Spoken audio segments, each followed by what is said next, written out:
All right, we're good to go. Green light. Awesome. Rocking. Ladies and gentlemen, welcome to, and hold on one sec. Guys, when you're not talking, mute, so then we don't have an echo. Yeah. Lovely.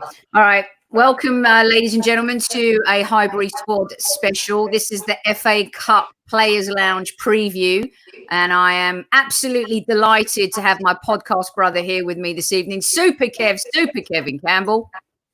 Hi, Sophie. How you doing, darling? I'm doing good. I would usually sing my song, but because Amanda's not here, I'm not going to do it today. Because then it would mean that I'd have to sing Frank's song, and we all know I can't do that, right? So, also joining us. Also joining us in the Players Lounge today is former Chelsea star and Leicester City star Frank Sinclair. You can correct me, Frank. I think it's 169 appearances for Chelsea, about 164 for Leicester.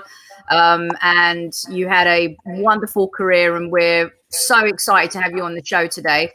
You've also won the FA Cup, League Cup, and you are a UEFA Cup winner too. We don't mess around here on the Highbury Squad. We surround ourselves with the best. Isn't that right, KC? You are so right, and it's great to have Frank on. He's a long-time friend, and he's a great person to lock horns with on this FA Cup. Absolutely. Well, right. I'll tell you, Sophie, you probably know anyway. If you've known Kevin a long time, you probably know anyway. But me and Kevin go back to our days in South London, both brought up in and around the same area. Kevin was Brixton, I think that's right, innit? And I was Clapham, that's South right. London. So for me growing up a little bit younger than Kevin, he was a massive name around my area, around the South London area. It's just that reputation he had as a young boy growing through at Arsenal, scoring goals for fun as a youngster. So I always knew about Kevin. There was three people around the area, and they were all Arsenal as well. I never had no real Chelsea around my area, but it was Paul Davis, Michael Thomas, and obviously Kevin Campbell, all born and bred around South London area. I used to see Paul Davis quite a bit because the estate I came from, his sister lived underneath me. So he'd pop and go and see his sister every now and then, and I'll be like looking at his car and everything, thinking that's gonna be me one day. Yeah. Oh, I love that. I got to meet Kevin when I was about 13, 14. I think I was playing. I think if you remember it rightly, Kevin, I was playing in a game in Brockwell Park. Yeah, just up from my mum's. Yeah, I was playing in a five-a-side tournament. I think I would have been probably about under 13s or something like that. I was playing in a five-a-side tournament at Brockwell Park. So Kevin would have been, 15, 16, just starting to play youth team football. And I remember playing in that game, and we actually won the tournament. The team that I was playing for, which was Patmore. From Patmore, London, Patmore boys. Yeah. So I remember Kevin. I remember it like as if it was yesterday. Kevin was sitting on a hill on the grass, watching all the games, and I'm thinking to myself, he's too far away to see what I'm doing here. Unreal, but great memories. I love that. And these anecdotes, this is why I really wanted to kind of focus on like the Players Lounge and perspective today, because I always say sitting at a dinner table, I'd love to sit at a dinner table with a couple of really good journalists and a couple of good players, because the anecdotes and the stories and what you just bring up, and Kev posts some great pictures back from those days, those South London days as well. So I'm assuming, Frank, that for you growing up in South London, in that environment, the FA Cup meant the world to you. Yeah, absolutely. You look at the rivalry, especially there was the North London rivalry, obviously, of the Tottenham and the Arsenal. The West London rivalry was more Chelsea QPR, because QPR were, back in them days, they were a strong Premier League side, just down the road from us, and Fulham were more of a lower division team when we were growing up. So QPR was the main rivals, but then everybody had rivalries with Tottenham. For some reason, no one liked Tottenham, and we were certainly massive on that one. We didn't like Tottenham at all. Frankie, your son, yes. Massive history with the Tottenham and that. But yeah, for me growing up, from as early as I can remember, watching FA Cup finals, Glenn Hoddle for Tottenham, top player. You think about the Man United FA Cup finals years ago, Norman Whiteside scoring as a youngster in the final. All those things were part of my life growing up. And when, you know, KC had the good fortune of winning the FA Youth Cup as well. And I know that, you know, obviously being a footballer and coming through the ranks in those days was a lot tougher in terms of the trajectory and the road you had to take to even become a professional, from cleaning the boots to just the hardness of the game then. It wasn't as soft, if you like, even in terms of how players were treated. So for you guys growing up, KC, did you ever think that you get to win a Youth Cup final with your beloved team? And as a youngster, is that what you're both aiming for at that point? Like, what are you thinking of when you're first trying to make it and you're coming into a team? Is the FA Cup right there at the very top? Well, as a youth team player, it's not like it is now where you get the opportunity to go and play in Europe and you know, do all these kind of things. The FA Youth Cup is the pinnacle for a young 16 to 18-year-old at a football club. The FA Youth Cup is it. So when you actually look at the squads, it all depends how strong the club is and your team is a year older than you when you come in as a 16-year-old, and how strong they are at your age and a year behind you, because you're going to have 2 bites of the cherry. That's it. You get to 18 and you're done. So the first year, you know, we came in, it was a good side, but it weren't a great side. So, you know, we took our, we didn't really get anywhere. And then the second year, we knew we were good. So, and the youngsters coming through underneath us were very good. And then the ones behind them was like Andy Cole and all these guys, Paul Dickoff, Neil Heaney. So we had strength in numbers coming through. So to be able to win it and be that so-called best team in 1988 was something special for us. It really was. I'm sure Frank will tell you when he was at Chelsea, that is the pinnacle, isn't it, Frank, to get to play in the FA Youth Cup? Yeah, absolutely. I mean, my first FA Youth Cup experience, I was still at school, 16, and I remember Gwyn Williams was the youth development officer at the time, so he ran the whole academy. And I remember getting a phone call. We were playing in the FA Youth Cup on a Tuesday night, and I hadn't trained with a team or nothing like that. And on the Monday, I got a phone call off Gwyn Williams saying, "You're playing tomorrow at White Hart Lane against Spurs in the FA Youth Cup, so you got to get half day off school." Like, so I'm like, all right, I'll just see what, I hope the teachers give me it, because wow. You know what I mean? So I remember going to that game in my school uniform, because I went straight from school. I left school about lunchtime, 12:30, whatever it was, and then I had to get on the underground at Pimlico, because I went to Pimlico School, and make my way to Stamford Bridge to meet the team, to go there. So I didn't even get time to get changed in that. I think I remember taking my school tie off and putting a Chelsea tie on, and then we went to the game, and that was it. And unbelievable for me as an experience. Looking back on it, the best thing that came out of that for me was I knew where the levels were, because we got beat 6-0 that day in the FA Youth Cup. So that team would have been myself. I was the only schoolboy involved. But then the year above me was the likes of Graham Stewart, Damien Matthew. Who else would have been in that team that would have broken into the first team? And then the year above them would have been Jason Cundy, David Lee, and players like that. So we had a lot of players that made it. But wow, I remember coming off that pitch that day, and you know, Tottenham's team was full of England youth internationals at the time. I think there was a guy called Summit Murray. I can't remember what his first name was. Paul Murray. Yeah, who played for Spurs. Midfielder. Unbelievable. Yeah, midfield player. Good player. Good players. And I played centre half that day. We got beat 6-0.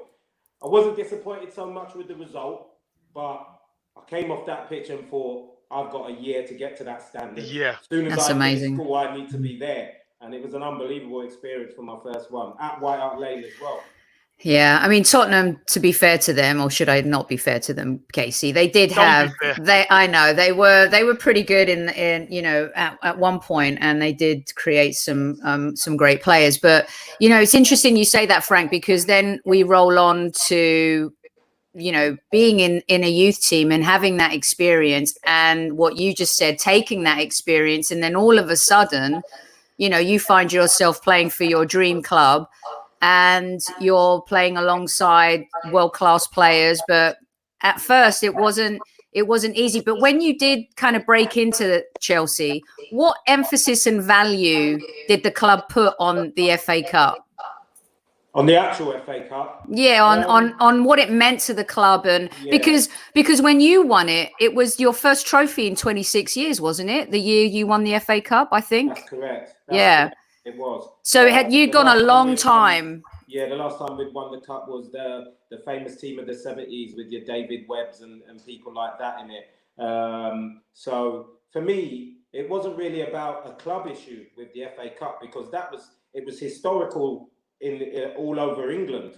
So everybody knew about, how important for me, because there wasn't the Champions League and stuff like that. And obviously Chelsea hadn't been in Europe for many years. So the FA Cup was the big one. That was the big one for, when we grew up. And we came close when I think I was a second year professional. I'd just broken into the team. And believe it or not, we got beat by Sunderland, we were in the Premier League, and Sunderland were in the old Division 1.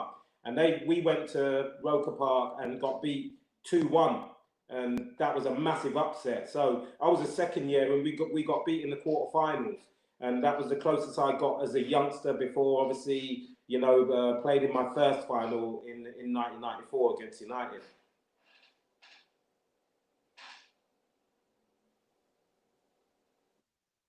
You're mute. You're mute.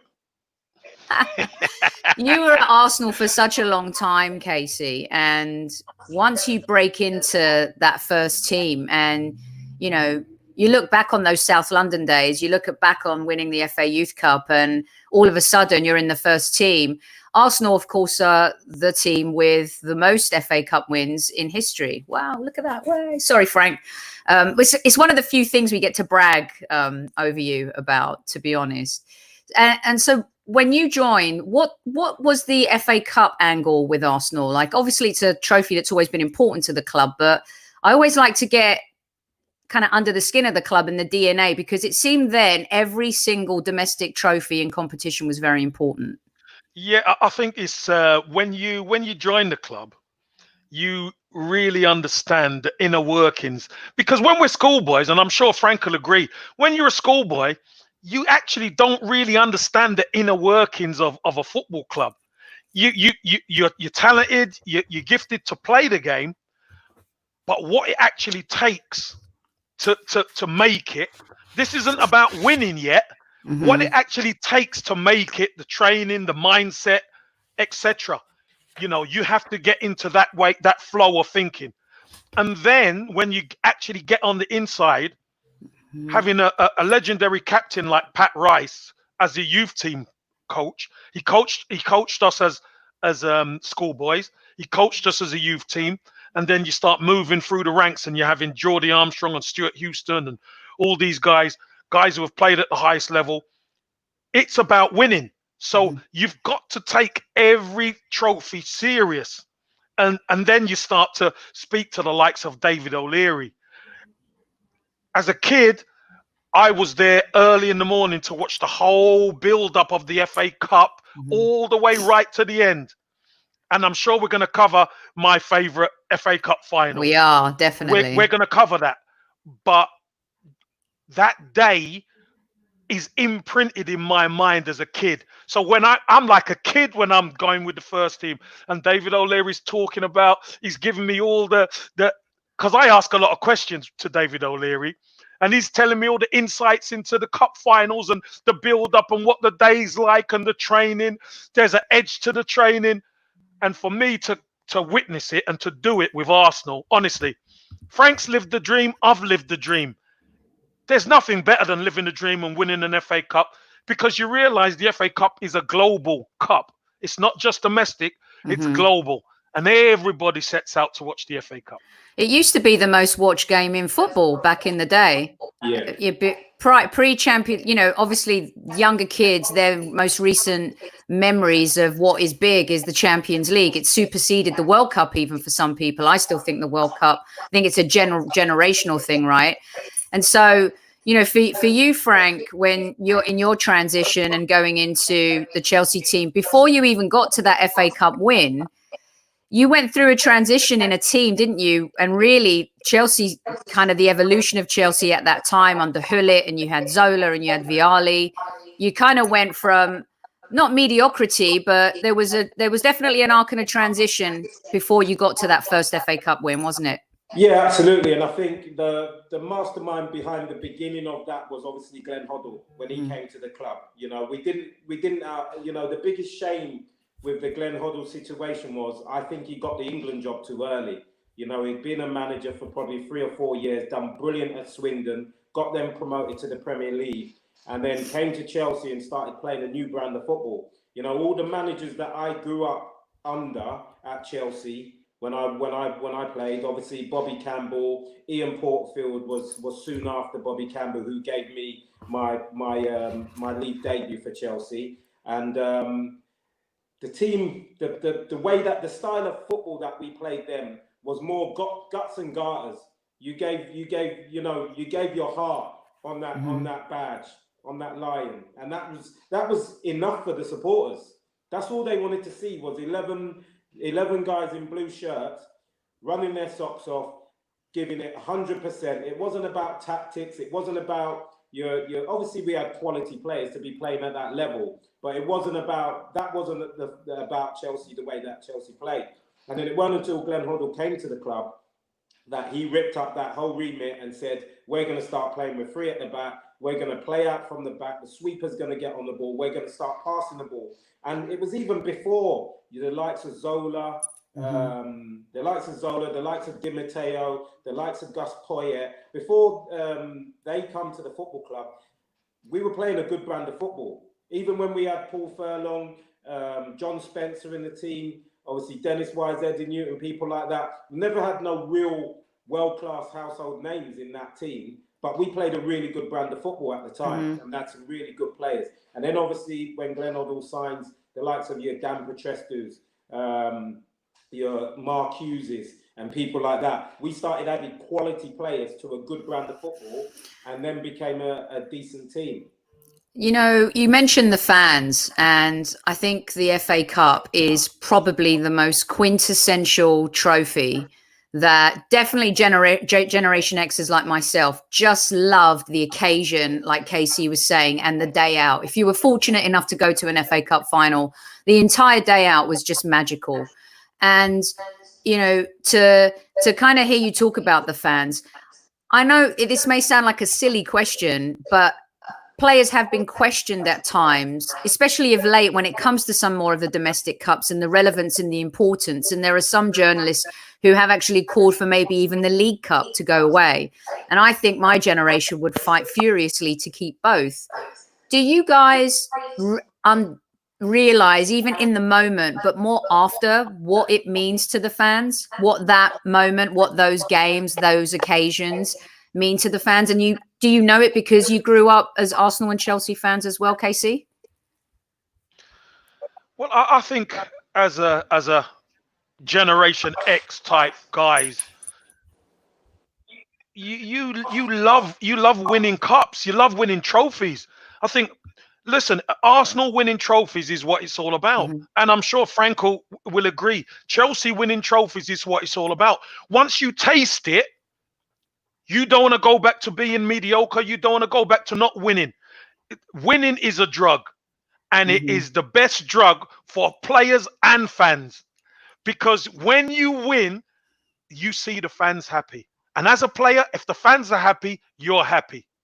And when you're winning, that's when the player gets the new contracts. That's when everything starts to dovetail into success. And to be a successful team, you can't win it once. You've got to go on and win other trophies. And success breeds success. People want to come to the club. You know, the fan base create new songs, etc. It's a movement. But we've had times at Arsenal, and Frank will tell you he's had times at Chelsea where there were barren years and they weren't nice. They are not nice. So, you know, winning trophies means so much to the fan base and the players. It really does. What do you think, Frank? Yeah, certainly. I think the question that Sophie's asking, to answer that regarding, where these competitions are held, for me, the football clubs will probably go in the direction of saying, well, this competition ain't as important anymore, the FA Cup, the League Cup, because of the financial gain from it. They'll always focus on the Champions League. Can we finish in the top 4? You know, there's football clubs that would rather finish in the top 4 than win the FA Cup. You know, and probably players that would rather do that as well. But I've always been a big believer in, when you leave the game, you don't leave the game with much apart from your pride, your memories, and your trophies and medals. So for me, I'd always pick going for your trophies and medals before, you know, finishing in the Champions League. And obviously, but we understand the finances that are behind, you know, the Champions League now and qualifying for it, and even the Europa League as well. We understand. But for me, obviously, growing up in the era that I did, like I said to you before, and I, you know, we touched on it before we went on air, Sophie. I grew up as a Chelsea fan. From the age of 11, I was doing the ball boy for home games for 5-6 years until I left school. That's so just I've done amazing. it every week, standing next to, and for me, that was the best education I could ever get. Wow. Because I was 10 yards away from the play, you know, running and getting the balls and giving it back to players. So I was already getting the opportunity to embrace the atmosphere at games before I'd even left school. So, you know, that obviously gives you that little bit more determination to make it as well, because the it's dangling, isn't it? It's dangling at you. It's a carrot. It's a carrot, isn't it? You can nearly touch it. You know what I mean? So it gives you, you know, and I think I don't think the players do that anymore. You know, the young schoolboys and stuff like that. I'm not sure whether they still do the ball boying at games and stuff, but I'm a big believer in all these stuff are parts of process of making it as a player. And I think fans love that you did that. It's like Kevin being in the crowd at Anfield '89. You know, fans love to see their players have that history and have, you know, those moments, because it makes us feel even more connected with you. And I agree with you guys. I know Tottenham have finished above us again. They've qualified for Europa League. We have a shot at it this weekend to do the same. But I bet their fans would love to have been playing in their 4th FA Cup final in 6 years, with a chance to win a 4th over, you know, maybe, of course, you want to finish in a Champions League spot, but I think that they would trade that trophy for the Europa League spot this year. Just my opinion. Right. So we're going to move swiftly to 2017. Not a good memory for Frank, Casey, but a pretty good memory for us.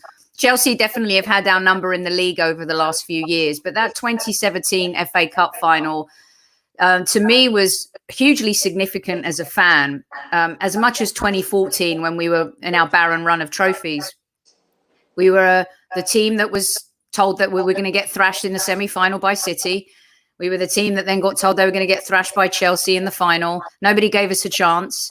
And here we find ourselves again with 2017 on repeat.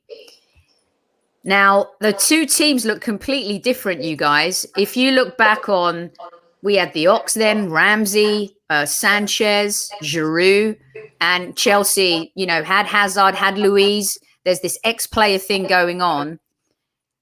Do you think there is much more pressure on Arteta to win this FA Cup, more than there was pressure on Wenger in 2014 to win that FA Cup, Casey?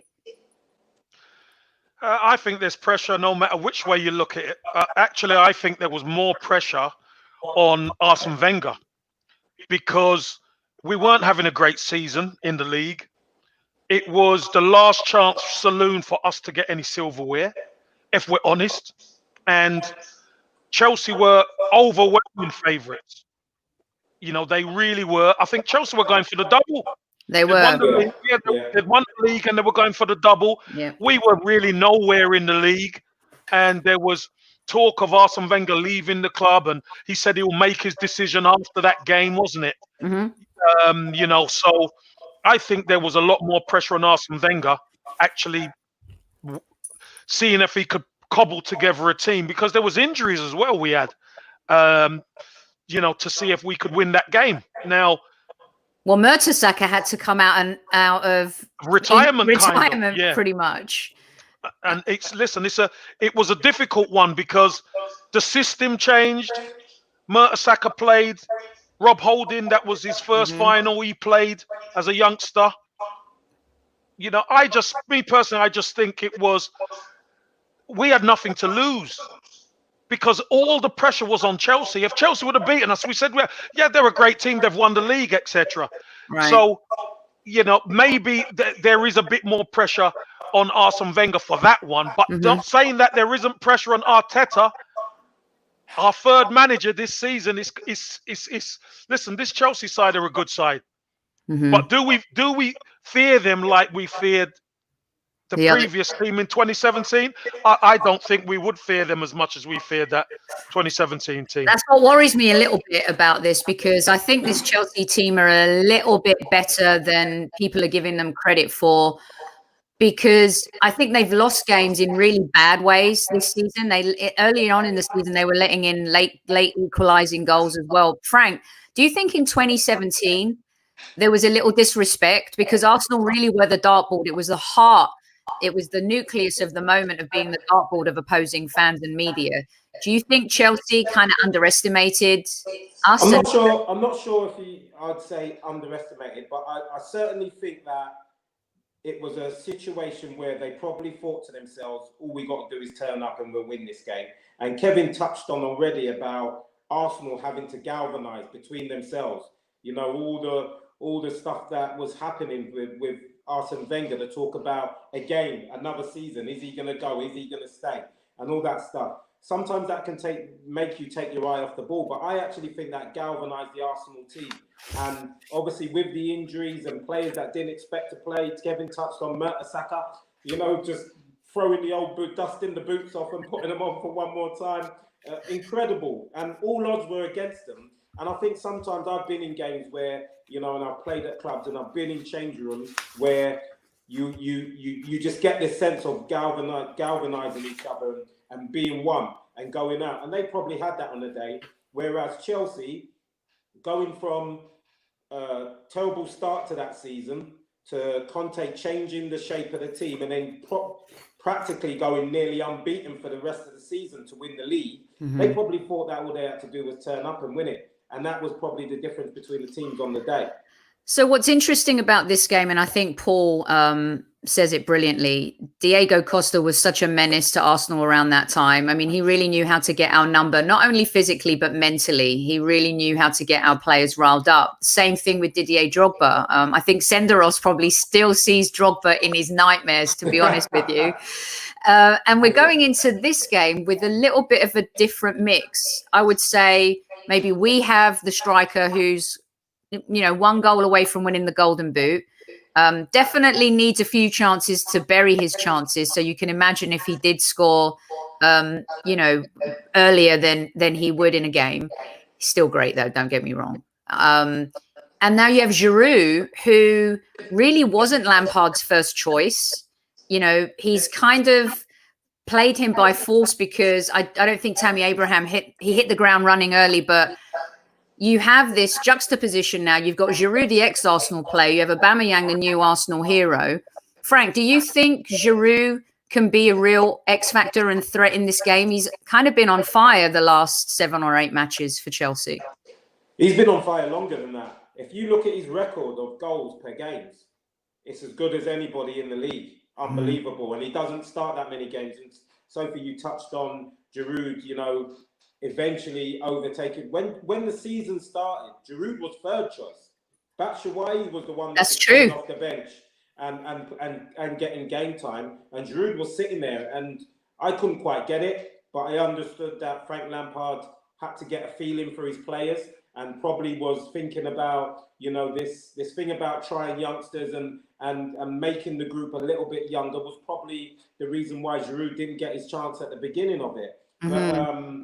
But certainly, we've always known what Giroud's been capable since he's been at the football club. And I didn't know his record for Arsenal when he used to come on as a sub, because you don't really focus on subs. Kevin will tell you. You're not so much you focus on a sub. You know someone's a super sub, but you won't necessarily go into their stats and notice, by the way, every time they come on, they score a goal in 2 games or whatever it might be.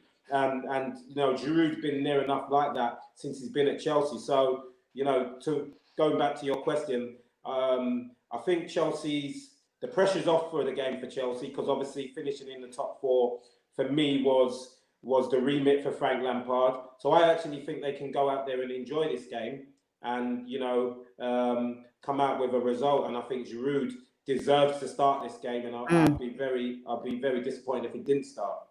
And he's definitely been, I think, an underappreciated player, considering his stats and considering what he's done. I thought he was really underappreciated at Arsenal.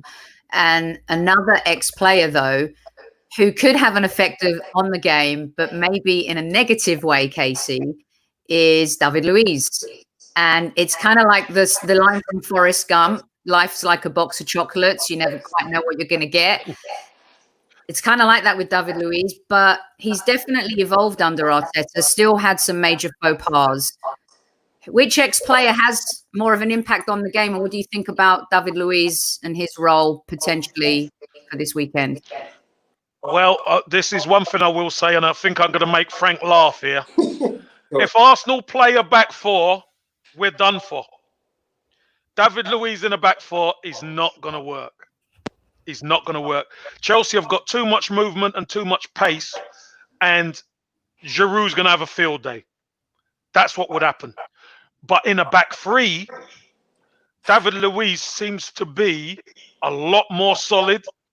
He's got time to read the game because he's got other defenders closer to him who's got pace to get him out of any misdemeanor. And what tends to happen is when you're that centre player, it seems like his head is a beacon in the box. Everything that comes in the box, he seems to be on it, head it out. Now we don't want Giroud that makes the mistakes. We want Giroud from the semi-final to appear in the final, where he was the best player on the pitch. He was the best player. He was unbelievable in that semi-final against Man City. There ain't many times you keep Man City to a 0, and he was instrumental in that. But the whole team have to defend properly, Sophie. And if we don't defend properly, Giroud will score, because he, as Frank said, his ratio of goals per games is very, very good. So we need to be very vigilant about him. So you mentioned the back 4 versus the back 3, Casey. I want to ask you both. The team news comes out on Saturday. What is the one, and we'll start with you, Frank. You've seen your team play a lot this season. What team news would really concern you and will give you that hit in your stomach? Like, I'm a bit worried about that. What would that look like for you? It's a good question. I think key to Chelsea dominating this game is what midfield that Frank Lampard picks. He's got a lot of choice. He's got a lot of players that have been in form, sporadically, and then been out of form. Ross Barkley was in great form when we went back into football again. He's gone off the edge. Mount's in great form at the minute.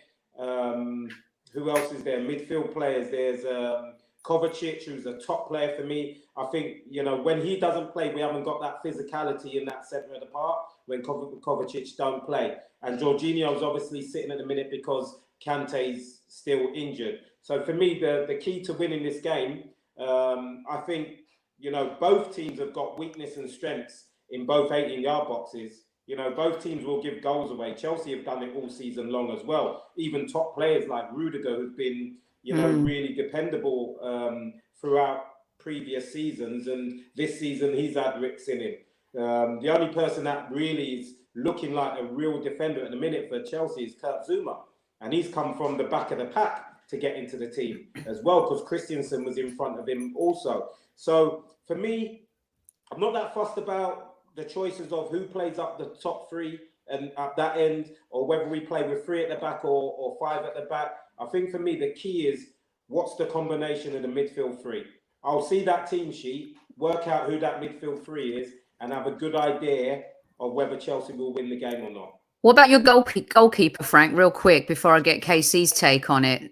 I can't see Frank putting Kepa back in and putting him under unnecessary pressure. He's left him out for a game.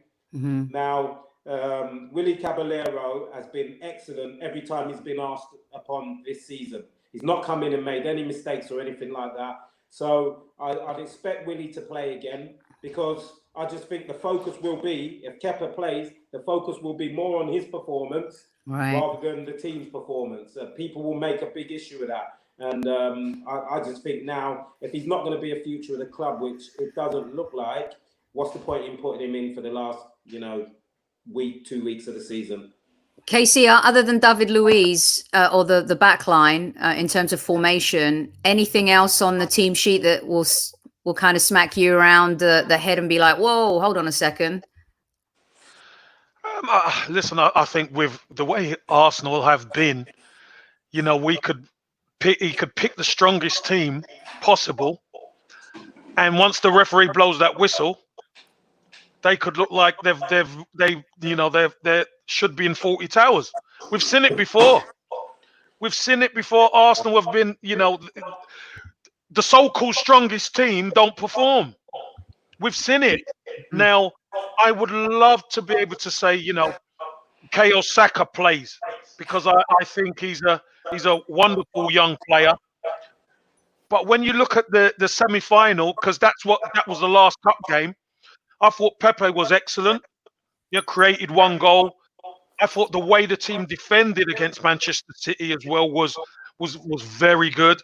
So, listen, again, I'd love to see the same team that beat Man City start. That's what I would like to see. If there's any changes, and this might sound a bit crazy, I prefer Xhaka in there than Torreira. And I would 100%. Never say that before, but I would. Xhaka has been solid, and he's proved that we're actually a better team with him in it than out. So, and that's crazy for me to say that, because I don't really rate Xhaka that much, but I've got to hold my hands up. He has performed a lot better under Mikel Arteta. Yeah, I think he's going to be really important on Saturday, and definitely a player that has kind of grinded and shown he can overcome adversity after being pelted by fans on that fateful night at the Emirates. I think both teams are really interesting, guys, from the perspective they've got a couple of very young, exciting players coming through. For me, one of the most exciting players to watch in Europe right now, let alone Premier League, is Pulisic. I think he's followed his career a little bit here, obviously being in the US with the national team. And we've all seen kind of the impact he had at Dortmund. I think the argument you could make there is he should have scored more goals, Frank. But the rhetoric has been about Mason Mount, who started off well, dipped, and has hit a high again and form at the right time for the cup final. What are your thoughts on Pulisic? And who do you think has the better youngsters out of the two squads? Good question. I think if you look at the attacking side of it, I wouldn't say Chelsea have got better youngsters. I think they've got more in depth. As in, when you look at the youth, Chelsea's got probably 10, 11 players that are all, I think Frank Lampard's given 9 debuts this season to academy players. So that shows you the depth that Chelsea have got. But, Arsenal have certainly got some exciting players. The left back, what's his name? It eludes me at the minute. Tierney. No, sorry, the left-sided, he plays Saka. Saka. What a player, really like him. Got some exciting players. I think Chelsea have got probably better, younger attacking options when you look at Pulisic, when you look at Ruben Loftus-Cheek, obviously Barkley, Mason Mount, all these players, young players coming through, Tammy Abraham, probably got, the better attacking ones and more in depth as well. But certainly for me, Xhaka, I really like him. I think he's a top player. KC? I mean, it's been a while since we've had this level of excitement, I think. Saka is definitely a player that, look, United, Real Madrid, they're all interested in Saka. Arteta knowing that we're financially strapped, these youngsters are going to be very important to Arsenal in the foreseeable future, are they not? Of course they are. I think when you look at where the youngsters are in either side, Chelsea, Frank's right, Chelsea are a little bit ahead of us, not only in depth, but I think in game time. A lot of these young Chelsea players have actually got games under their belt and got minutes, and a lot of minutes. Frank Lampard has shuffled his pack quite a lot this season and given these guys game time, which obviously he was restricted at some points into who he can play, etc. But with certain injuries and stuff, but the youngsters have performed. The youngsters have performed at Chelsea. Saka's come in, and he's probably the youngest of our bunch of young players. He's looked the best of the lot so far. Kieran Tierney's is a young player, but he's played many times for Celtic and been successful there. Came through a bit of injuries and stuff. So the Reece Nelsons of this world, you're looking for him. Scored against Liverpool, and you're thinking, brilliant. Can he merely make that step up? Willock in midfield has played now. You're really expecting these guys, maybe not to start, but you're expecting them to be important squad members. And I think that's the key. Once they're important squad members, they have to develop. And once they develop, then they have to be challenging for a spot, because there's going to be some people taken out of that squad. Oh yeah. So the young have to be the ones to be able to say, right, Mikel Arteta, I'm the man for that spot. That's what the youngsters have done at Chelsea, because I could tell you this, if they weren't good enough at Chelsea, Frank Lampard he wouldn't play them. What do you think, Frank? Yeah, absolutely. I think, the key thing to when Frank Lampard took over and what he talked about, he was saying, people were saying, oh, well, Frank Lampard's only been given this job because he's going to play the youngsters. But he made it pretty clear that they'll have to earn their spot in my team. And when they get that chance, they'll have to play well, because I'm leaving internationals on the bench. So there was no given that the youngsters were going to play. I think Mason Mount played the most outfield games, been in the most outfield appearances this season, 42 appearances, something like that, which is incredible for a 19, 20-year-old. So they've had to earn the right and show that they've been good enough. When they've not been good enough, they've been left out, just like anybody else. Tammy Abraham, we touched on, he lost a little bit of form. Giroud came in, took his spot, been the main man ever since. So they've had to earn the right and stay in there. And the only one that I'd say out of all the youngsters that has done that has probably been Mason Mount. The rest have had, times in the team and times out of it. Yeah, he's definitely a very special player. I hope Saka gets a huge taste of the FA Cup final, because I think, going to build a team around him, and I'd love for him to. Can I just ask you two? You both obviously watch Arsenal quite a bit. What do you think of Saka playing on that left side, on that right side, when he plays on the right side, coming in on his left? Because me personally, I don't think he looks comfortable there right now. I think he needs to learn a little bit more about that role. I know he got the goal in that game where he ended up late in the box and he got that first time finish, but he just doesn't look comfortable to me there. I'm going to let the super Kevin Campbell player in the Players Lounge answer that question for us. Yeah, I think, Frank, you're referring to the Wolves game. The Wolves game. That was a great strike. It was a good strike. But obviously, Frank, you are dead right, because the balance, it's about balance. When he plays on the left, he's so much more comfortable. He can ghost past people. You've seen his assists, the assists he's got from that position. Absolutely. It's been incredible for one so young. But when he's on the right, he set one up for Aubameyang. I think it was against Leicester, where he's ghosted past and he's put an early cross in. But that natural instinct isn't to go outside, it's to come inside. And as a defender, Frank, if he's going to come inside, that's where all the traffic is. Yeah, absolutely. So he's not as comfortable going on his right hand side. So he needs to probably play more to kind of understand and learn that position. But I would have him on the left. Yeah, because of that balance. When I ever saw him play, I was doing Sky for the Arsenal-Burnley game. So that would have been one of his early games. And I was doing Sky that day for that game. And that was my first opportunity to watch him live. And he either played left wing back or left side midfield. I think he was playing left wing back that day. And he put in some crosses where he was just bending it round the back four of Burnley's. And I thought to myself, who's this kid? What a player he is, by the way. I didn't know anything about him. And it's the first time I'd seen him play, and I thought he was brilliant. And now, obviously, that's made me watch him a little bit more now. And when I see him playing, you know, as I'm being a coach in the game and I watch players and I study him, he looks like at the moment that instead of the natural stuff that he's doing on the left side that you touched on, Kevin, he looks like he's looking around to see, what am I supposed to be doing here? And that little bit of hesitance, thinking about it, him that initiative in certain positions. Yeah, he's thinking about it, isn't he? He's thinking about 100%. It. Yeah.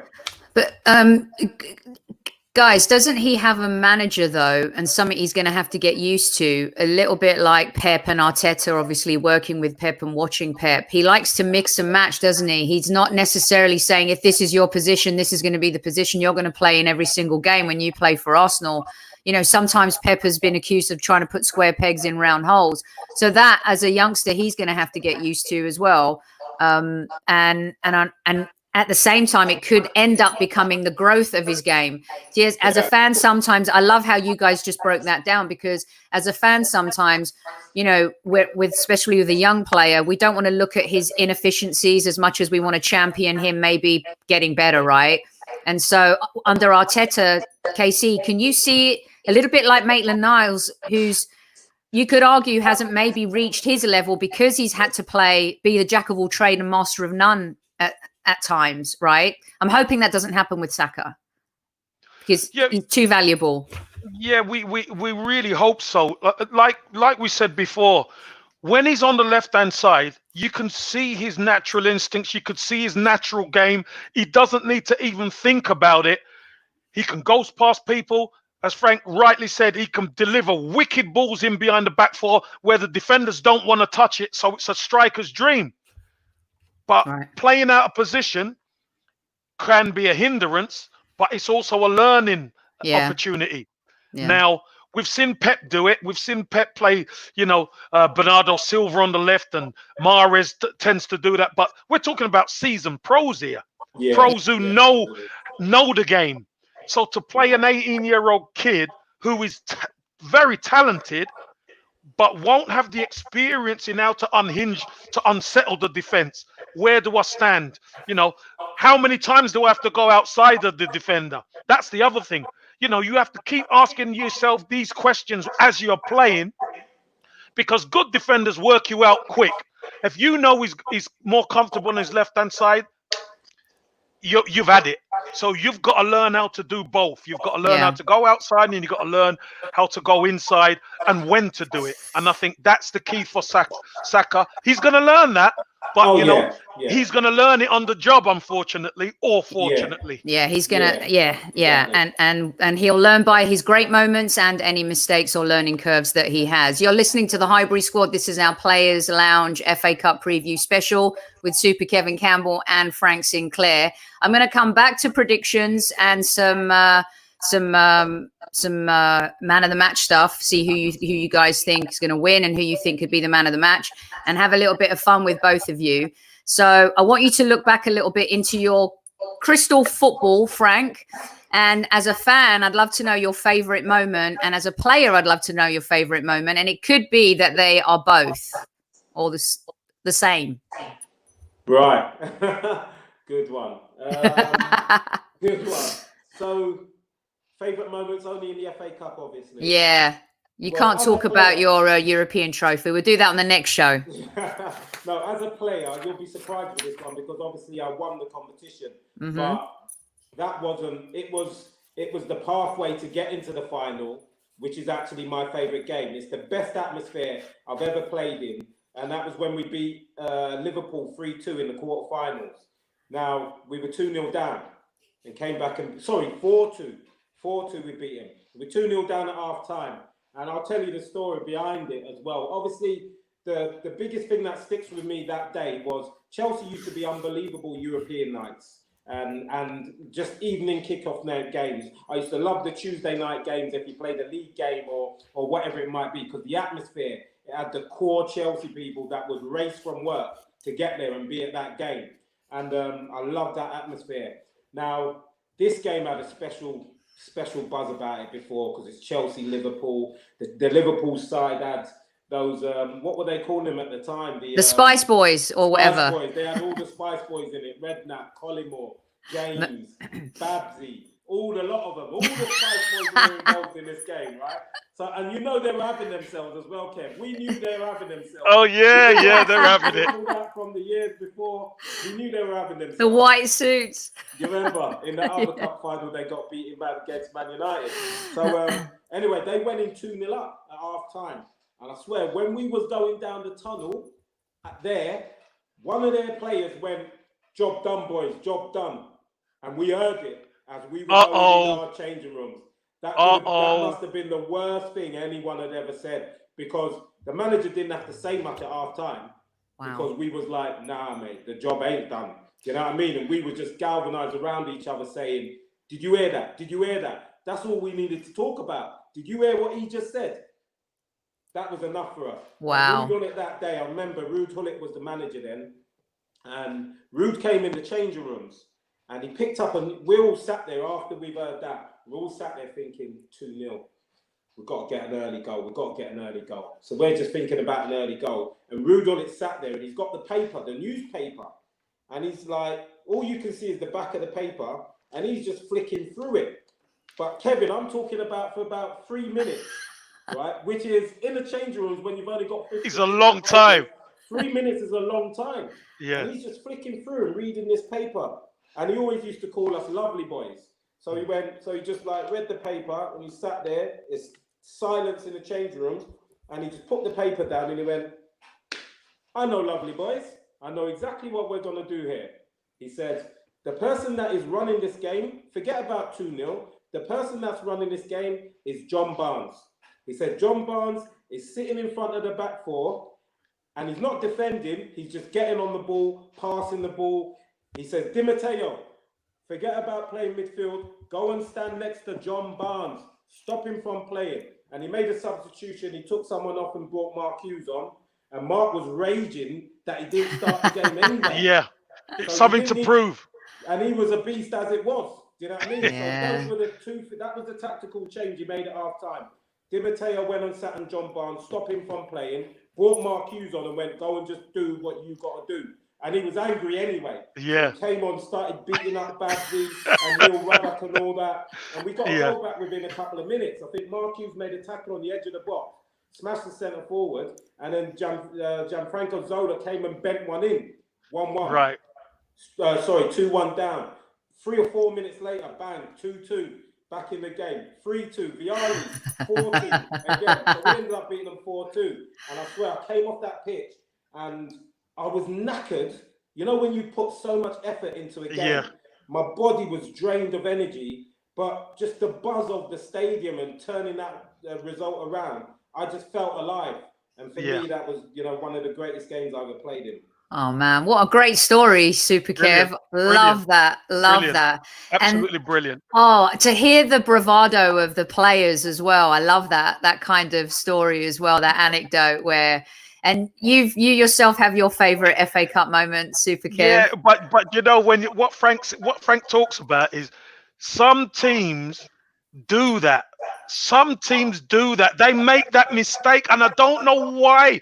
It's complacency. It's a bit of brashness. But I guarantee you the opposition will come for your throat in the second half. They will. And most of the teams who do that end up losing. Yeah. But do you remember what player it was, Frank, that said it? No, I don't remember who it was. No. Yeah, huge mistake. Huge mistake.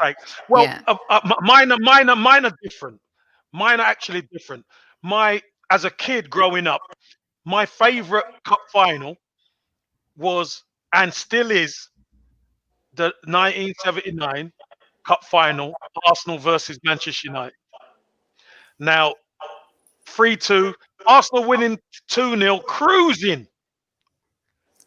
Man United Gordon McQueen scores 2-1, and then Sammy McIlroy does that Maisie and scores 2-2. I was absolutely sick. I was sick. And then the game kicks off, and Brady, and I'm there, and I'm raging. Was that a Liam Brady goal? Brady goes down the line, pass it to Ricks. Ricks crosses it. Yeah. And Sunderland puts it in, bundles it in at the back stick. Oh, yeah. 3-2. Well, that was me. I was run out the house. I was jumping in the street. My mate was out of his house down the road. We were jumping around, and the game was still going on. So we had to run back in and see the finish. For me, I was 9-year-old at the time. I'd seen Arsenal lose the cup final the previous year, and I saw them lose in 1980. But that 79 one was my favourite, and it still is to this day, because it just took you through the ringer right at the death. It's a brilliant finish, wasn't it? I mean, that was a brilliant, unbelievable classic. Finish. But my favourite as a player wasn't even my favourite as the player was the FA Cup replay when we won it. You know, the Andy Linegan scored last seconds when it went through Chris Woods' hand. I mean, we'd played Sheffield Wednesday in the League Cup, beat them in the League Cup where Stephen Morrow broke his arm. Yeah. We play them on the FA Cup weekend Saturday, and we draw with them 1-1. So it takes it to a replay. We battle to a standstill. It looks like, you know, we're locked on this guy into penalties.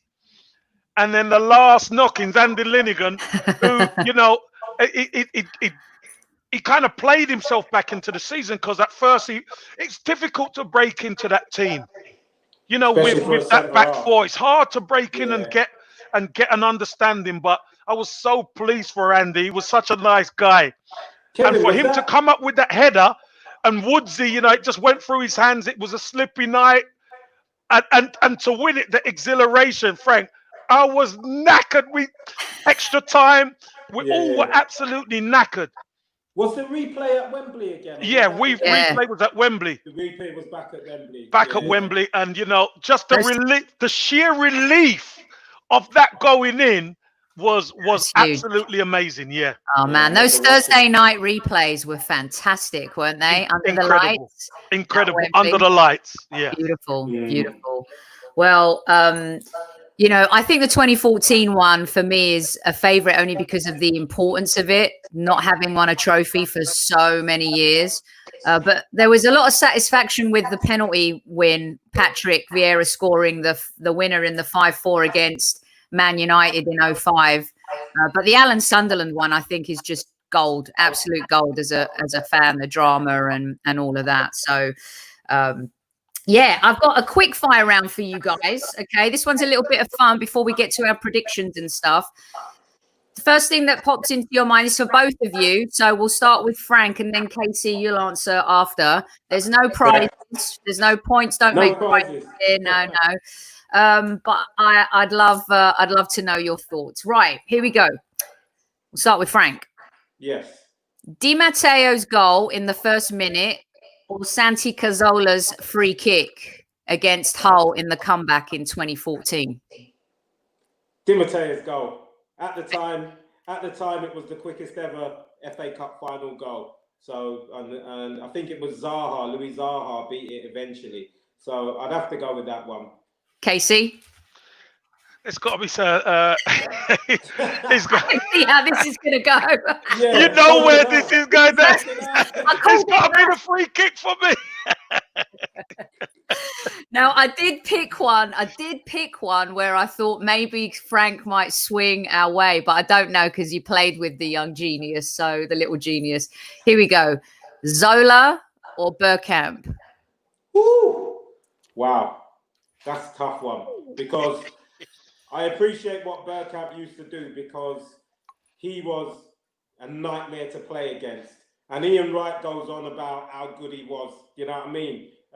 Made Ian Wright the player he was, and Ian Wright was good enough as it was.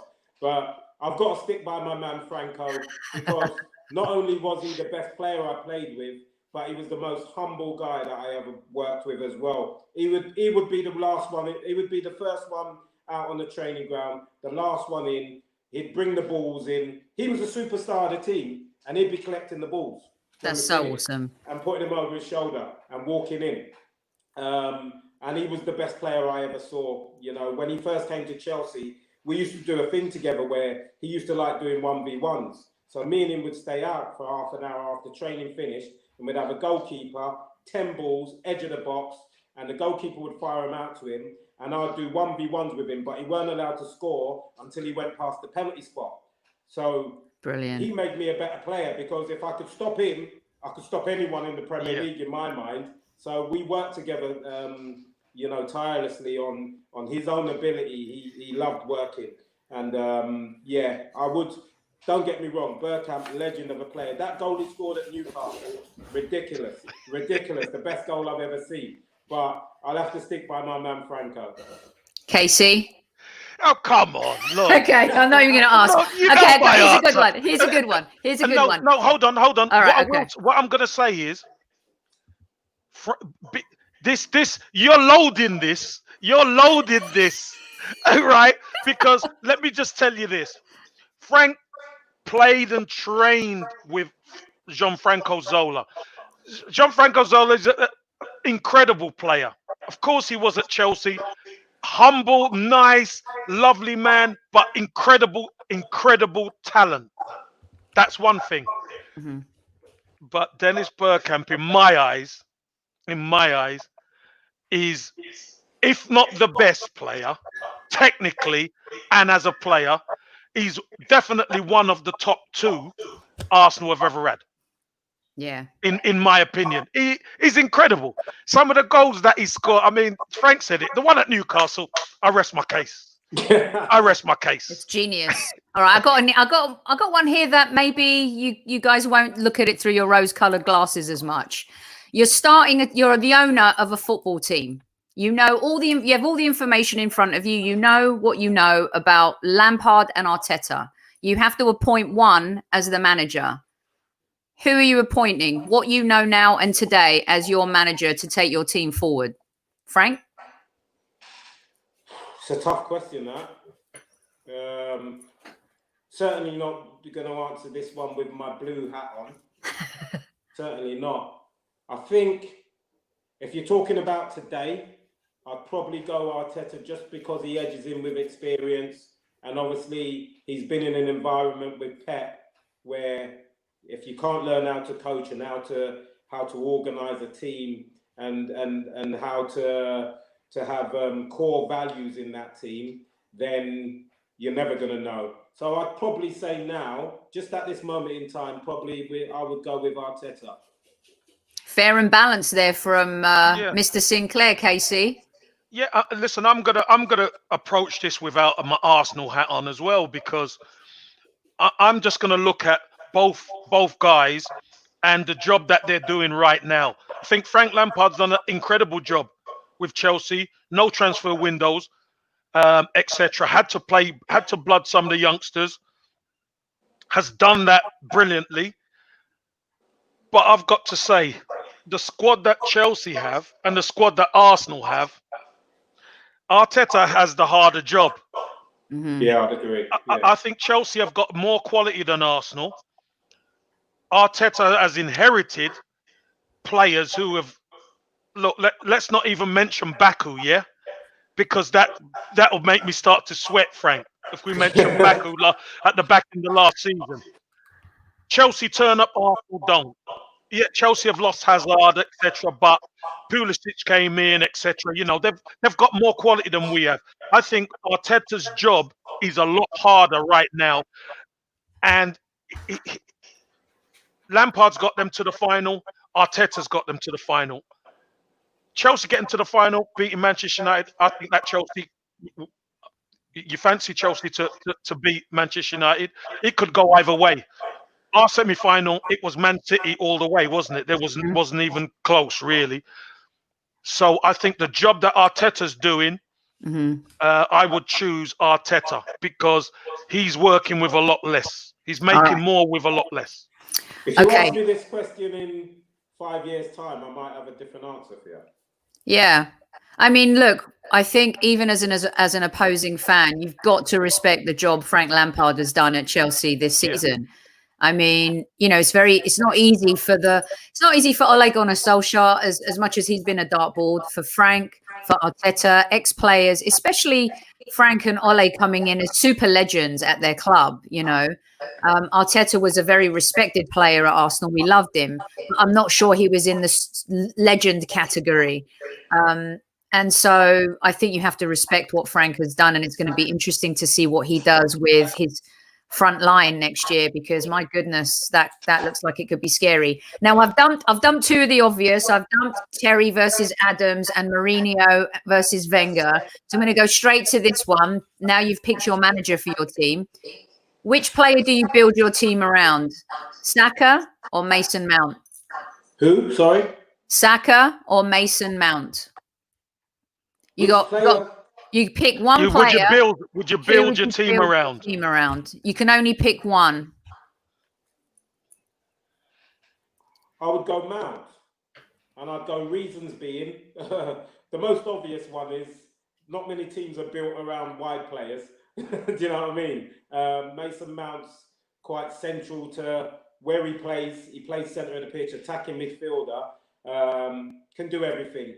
Runs, his energy is unbelievable, great ability on the ball, scores goals, creates goals. So if I had to choose one to be in my team and I was going to build a team around it, absolutely would be Mason Mount. But I wouldn't mind having Saka in that team. You can't have I'm sure you wouldn't, Frank. I'm sure you wouldn't. Look, listen, this is what I would say. I think that's a tough question to ask, because Frank's quite right. Building a team around a wide player is very, very difficult. And we've seen, do we ever mention his name? We've had a player at our club, Sophie. Don't say it. Who was world class when he came, and he was the center of the pitch and needed a platform for him to excel, and none was ever provided. Obviously, it's gone pear-shaped now, but we still never put that insurance policy in that center of the park to let him flourish. Correct. So it's a difficult one. I would have to say Mason Mount, to be honest, Sophie, solely because center of the pitch is so prominent right now, other than a wide player. Right. Okay, very good. You guys get 10 out of 10. No prizes for your quick fire honesty.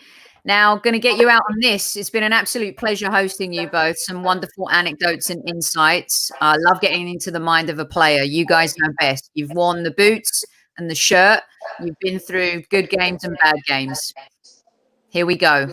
The 2020 FA Cup final between the Arsenal and Chelsea, a London derby.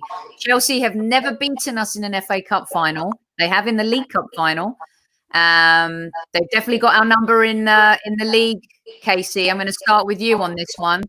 Predictions, and looking into your crystal football, a predicted man of the match. I think really the only man of the match I could see is the match winner, Aubameyang. I think he's key to what we do. He has to turn up. He has to. There's going to be chances, and it's who takes the chances. And we've got probably the most dangerous marksman on the pitch. We know Giroud can be dangerous for Chelsea, but I got to back Aubameyang to be man of the match. And I think if Arsenal can defend properly, this is the key. If Arsenal could defend properly, like they did in the semi-final, I think Arsenal can win the game 2-1 and will win the game 2-1. So Aubameyang man of the match, and Arsenal to win 2-1. All right, Frank.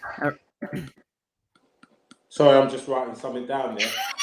I was making a note of what you're saying. What are you writing down? What are you writing down? Don't take the mickey out of me, mate. Don't worry, mate. I was listening, Kevin. Don't worry about that. I was listening.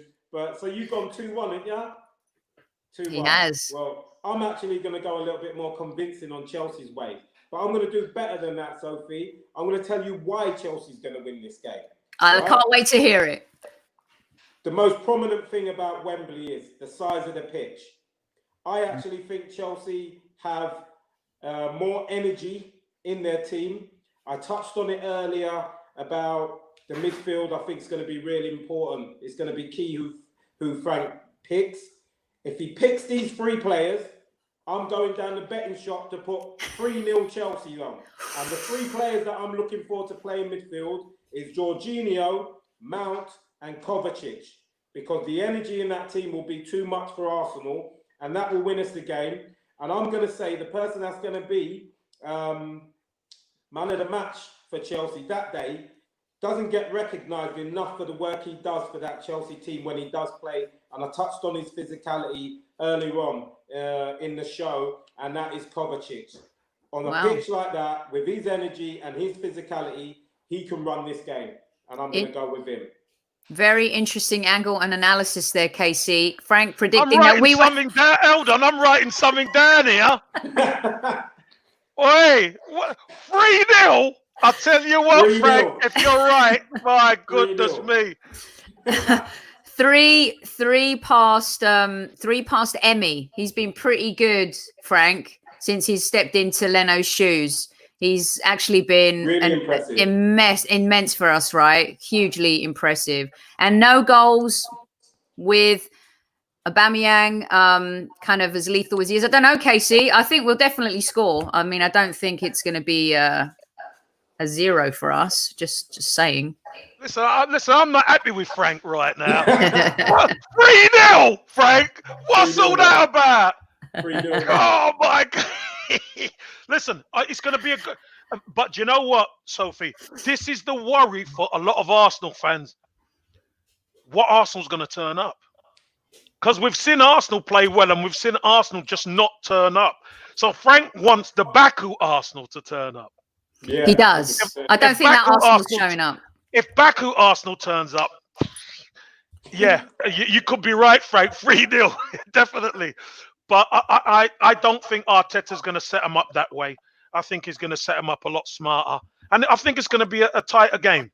I think there's going to be a lot of goals in this game. I think. I just gave you 3. How many more do you want? On the other side as well. I want 4. Sinclair.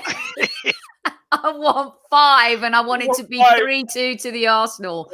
That's what I want. We tend to get a lot of corners. Whether we do enough from corners, I'm not sure. But set pieces could be, I think, really important in this game for us. I know Arteta works on set pieces a lot, and we've tried a couple of nuggets in our last couple of games as well. But I think we have to win this game. It is so important for us to get into the Europa League, and this is it.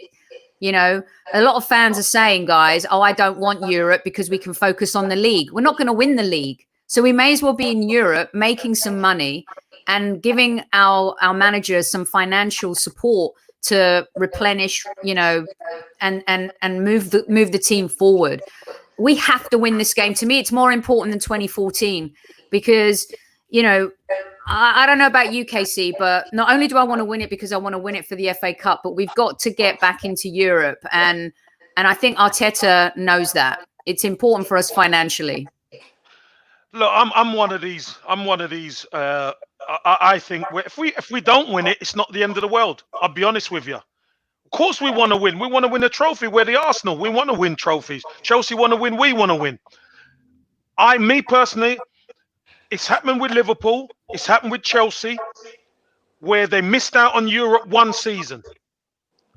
And then you can, when you miss out on Europe, the coach can coach the team.